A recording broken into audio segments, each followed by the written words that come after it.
Y esta mañana está con nosotros y le agradezco mucho a Alejandro Iriarte. Él es socio líder de banca de inversión de Deloitte Spanish Latin America, con un tema fundamental, y es que pues se presentó el 6 de noviembre pasado el Plan Nacional de Energía en México. Tiene partes muy positivas, obviamente la inversión. De hecho, dentro del paquete económico 2025, uno de los puntos que a mí me parece particularmente bueno es que dentro de todo el recorte aumentó el presupuesto para la Comisión Federal de Electricidad, porque ahí están los cuellos de botella que pueden ayudar a detonar aún más la inversión en México, particularmente en el sector de la manufactura, que es el componente individual más importante de la economía mexicana. Alejandro, gracias por esta entrevista. Rodrigo, a ti muchas gracias y buenos días. Pues ¿cómo se ve, y sobre todo importante, cómo se ve esto que ha planteado México en términos de América Latina, y sobre todo qué lecciones puede aprender en nuestro país de pues otros países y de otras realidades? No, importante tu pregunta. Realmente México, el tamaño relativo de México en comparación con otras geografías, pues es bastante significativo. Es decir, quizás con Brasil pueden ser 10 o 15 veces cualquier otra economía. En el sector eléctrico no es la excepción. De hecho, cuando tú revisas, México es el tercer país o el cuarto país de América con mayor capacidad instalada de generación. Claramente lo que está señalando el gobierno de el plan de expansión, que básicamente es una continuidad del sexenio pasado, de inversión no solamente en generación, sino en el refuerzo de la ley, las redes de transmisión y distribución, pues es algo súper importante, súper relevante. Hay que tener en cuenta que como México está establecido con una regulación en la cual la CFE tiene el liderazgo de la transmisión y la distribución y hoy en día también de la generación. Entonces lo que está planteando el gobierno sí o sí, yo creo que unido a lo que tú dijiste ahorita hace un momento, punto fundamental de crecimiento es el nearshoring, y el nearshoring de alguna forma se debe haber incentivado con la posibilidad de tener suficientes plantas de generación en el norte del país y en toda la región. Entonces lo que se está planteando es no solamente un crecimiento del parque de generación, sino un crecimiento de energías limpias, de renovables no convencionales, de solares eólicos e igual de hidros, y es un crecimiento sin precedentes. Si tú revisas cualquier otro país de América Latina, pues los 23 billones de dólares que se están planteando para México son algo excepcional, no es algo tan lejano de lo que ya se invirtió en el sexenio pasado. De hecho, el sexenio pasado llegamos a rondas de 15 billones de dólares más o menos de inversión entre proyectos nuevos y compras que hizo el gobierno. Pero pues yo creo que uniendo a tu pregunta, no solamente la inversión local del gobierno, sino la inversión extranjera, sobre todo en energías limpias, es fundamental, y creo que la señal de inversión de que haya un mix de entrada de generadores, tanto privados como públicos, pues es algo que creo que todo el sistema empresarial mexicano celebra. Sí, y así ha sido. La verdad es que es una de las señales positivas. Agregaría además tres componentes que dio a conocer, y es que para el consumo de hogares y pequeñas empresas sube hasta 0.7 megawatts y no se necesita permiso. Para el consumo propio, de 0.7 de este umbral a 20 megawatts, que esto permitirá, porque obviamente como hay un cuello de botella, pues De esto acuerdo. no va a estresar más la red, porque son productores que no necesariamente están conectados a la red, más bien no lo están, pero los techos, digamos, de las grandes plantas, etcétera, pues ya tienen más umbral de producción.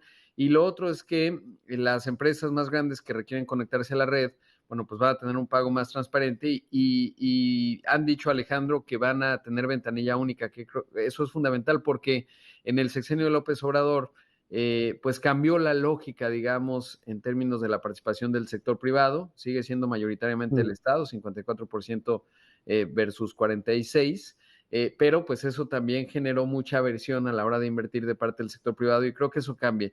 Pero preguntarte, digamos, ¿cómo ha sido en otros países? Porque ya decías, la escala mexicana es grande, grandísima.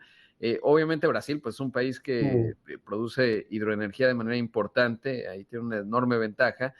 Y sobre todo, y quizás no se ha mencionado tanto, a mí me parece que es fundamental, pues acabamos de ver una inversión de 1.300 millones de dólares de Microsoft en data centers. Amazon anunció que en los siguientes 5 años AWS va a invertir $6,000 millones en México en esta parte, y vaya que esta transformación de la inteligencia artificial va a demandar mucha energía. Los países que tengan la infraestructura para sostenerla, pues van a traer más inversión y además van a estar en mejor posición, y eso creo que es fundamental. Pero ¿qué lecciones dirías que hay en otros países de América Latina, independientemente de la escala, con respecto pues a lo que se va a invertir en México? De acuerdo, Rodrigo. Quizás yo creo que el marco conceptual y lo más general a lo más particular, la diferencia fundamental yo creo que es qué países concesionan, qué países no concesionan.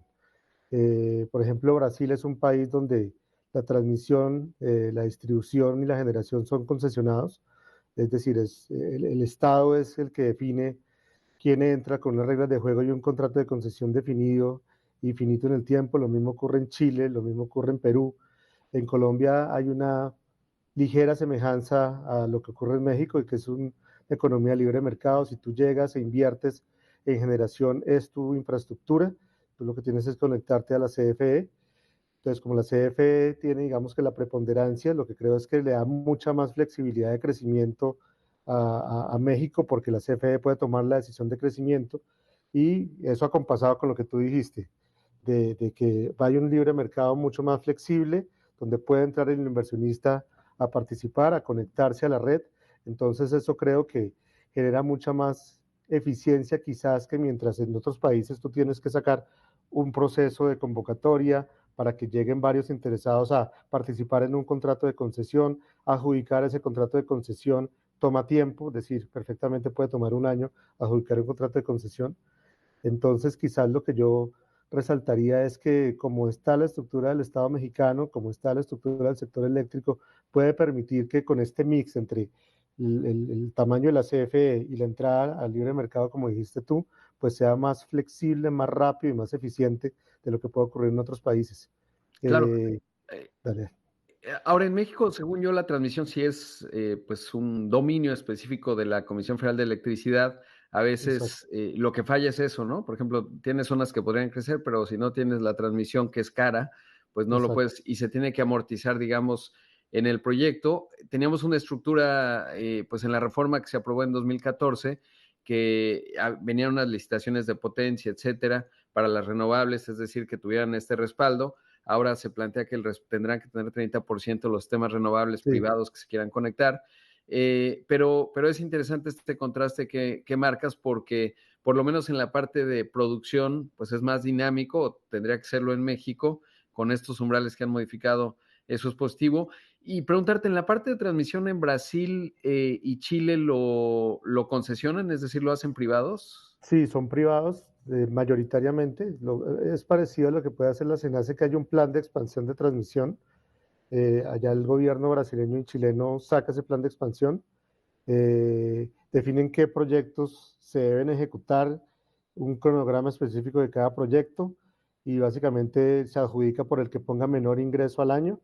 Y entonces tú lo que tienes básicamente es a muchos postores detrás de un proyecto revisándolo un año, y después de que pase ese año presentan una oferta, luego tienen que sacar las licencias ambientales para poder ejecutar el proyecto. Entonces perfectamente, desde que tú decides sacar un proceso a cuando empezaron a poner la primera piedra, pueden pasar perfectamente 2 años.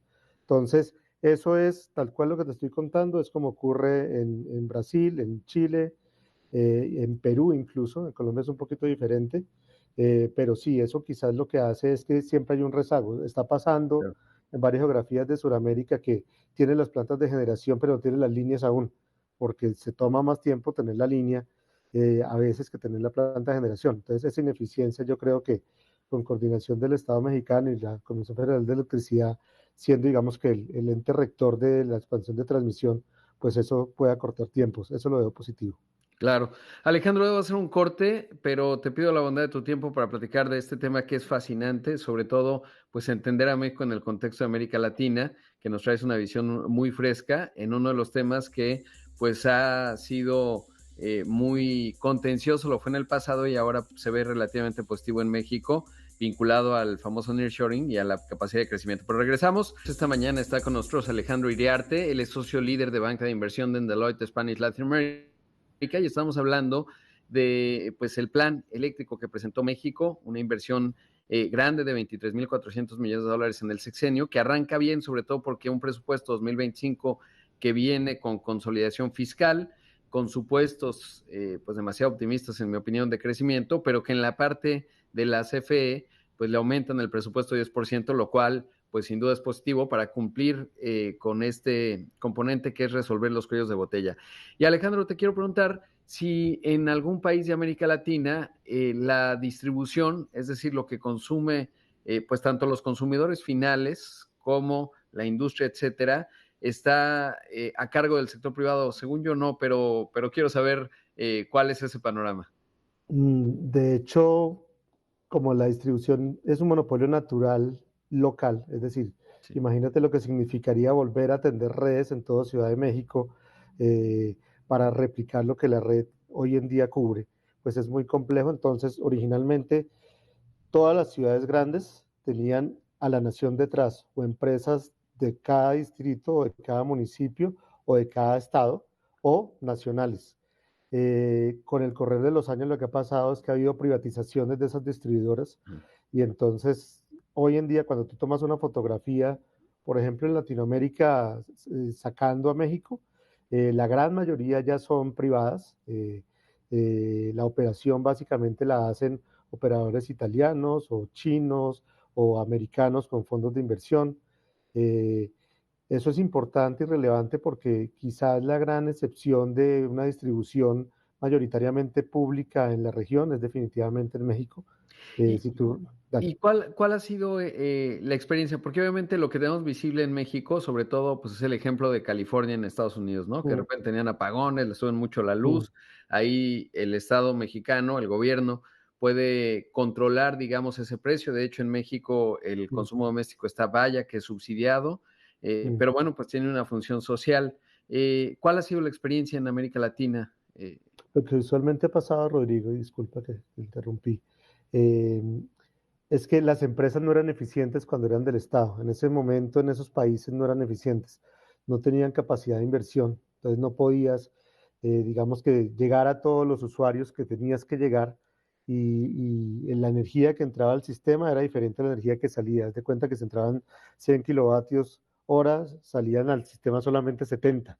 Entonces, eso pasa usualmente es por falta de inversión en la red. Entonces, casi toda la concepción de esas ventas o esas privatizaciones fue realmente hacer más eficiente la red, más eficiente el servicio, tener más cobertura y claramente que llegara a más usuarios. Entonces los incentivos estaban más planteados, era porque la red era ineficiente y el servicio era malo. Entonces, cuando se hacen esos procesos, se obliga a los inversionistas a que mejoren el servicio, se obliga a que los inversionistas obviamente rentabilicen su inversión a través de un mejor servicio, y por eso fue que en su momento se dieron. Eso ocurrió no solamente, digamos que en los países grandes, sino también en los pequeños. En Colombia, en Perú y en Chile ocurrió, e increíblemente fueron inversionistas españoles originalmente los que comenzaron a hacer, digamos, esa transformación de la red de América Latina. Lo que hoy es Enel de Italia, antes era Endesa de España y tienen mucho que ver con lo que pasó en Sudamérica. Eso está migrando, ahora ellos salen, entran inversionistas chinos que básicamente tienen intereses en proveer servicios y proveer equipamiento, pero mejorar servicio. Pero digamos que es una tendencia mundial, por eso quizás si tú me dices ¿qué país se parece a México hoy en día? Quizás Argentina y Ecuador son redes públicas mayoritariamente, donde la distribución está en cabeza del Estado, donde no se ha visto la necesidad de llegar a un proceso de privatización porque hay, digamos que una eficiencia moderada, pero quizás tienes parcialmente la razón. En una Argentina, en un México, en un Ecuador, es como tú te lo imaginabas. En otros países, por esa ineficiencia, ha tocado hacer procesos de privatización o de concesionar la distribución de electricidad.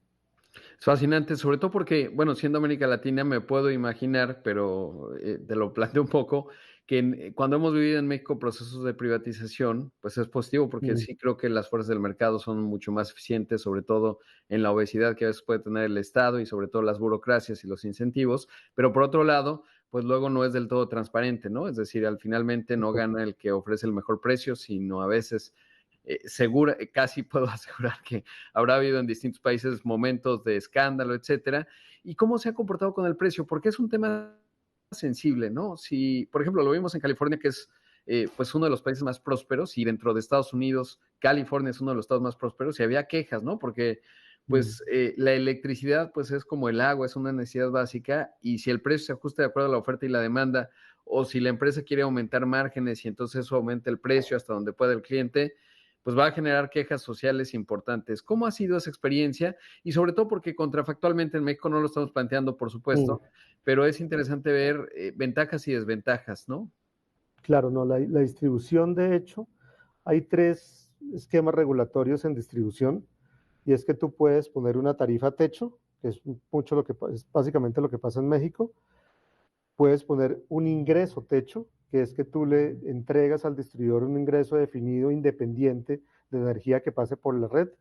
Y tasa de retorno es el otro esquema regulatorio, que es rate of return, que básicamente ocurre mucho en varios estados de Estados Unidos, donde básicamente el regulador lo que le da es una tasa de retorno definida al distribuidor. El mix que pasa en América Latina es que si tú tienes un rezago en que no has hecho suficientes inversiones, tienes que hacer inversiones y eso te sube la tarifa techo.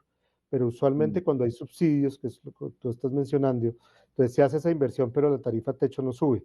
Entonces te están tratando de amortiguar que la tarifa techo no suba para de alguna forma amortizar esa mayor inversión, y se monitorea que con esa tarifa techo, con el aumento del consumo, esa inversión sea rentable.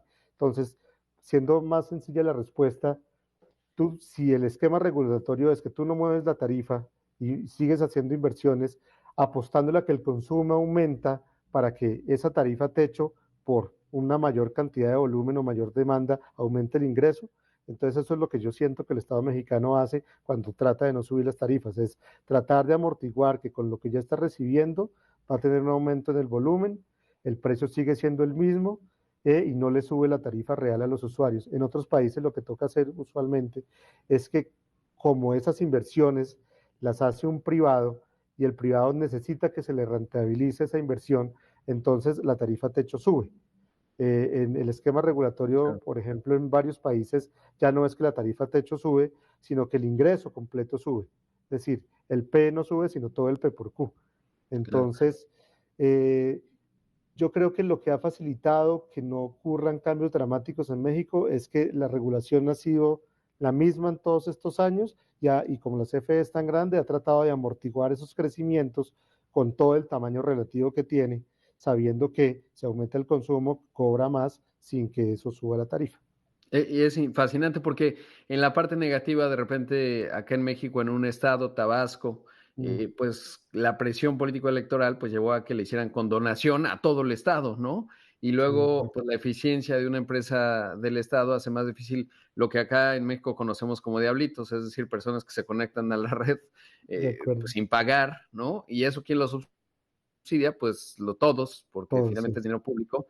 Y bueno, pues esas ineficiencias, claro que también ahí están. Y en una empresa privada, pues no te puedes permitir que haya diablitos, ¿no? Supongo que en donde la concesión de distribución es privada, pues eso baja bastante, ¿no? Porque hay un interés muy obvio y te chantajean menos, digamos, pero luego incluso los municipios pues no pagan la luz, ¿no? Y pues hay que ir a negociar, tratar de cobrarles y no está sencillo, pero es interesantísimo lo que hemos conversado, Alejandro. Ojalá volvamos a hacerlo porque es muy vasto, digamos, el tema eléctrico y sobre todo la visión que tienes en términos de una visión más completa. A veces los mexicanos, pues es un país grande, nos vemos mucho el ombligo y es interesante entender pues a dónde nos podemos mover y qué podemos aprender, qué hemos hecho bien y qué hemos hecho mal en este tema que es fundamental para cualquier economía. Muchísimas gracias por la entrevista. No, a ti, Rodrigo, por el tiempo. Gracias. Ojalá lo Gracias, volvamos a repetir. Escuchamos y vimos a Alejandro Iriarte, socio líder de banca de inversión de Deloitte Spanish Latin America.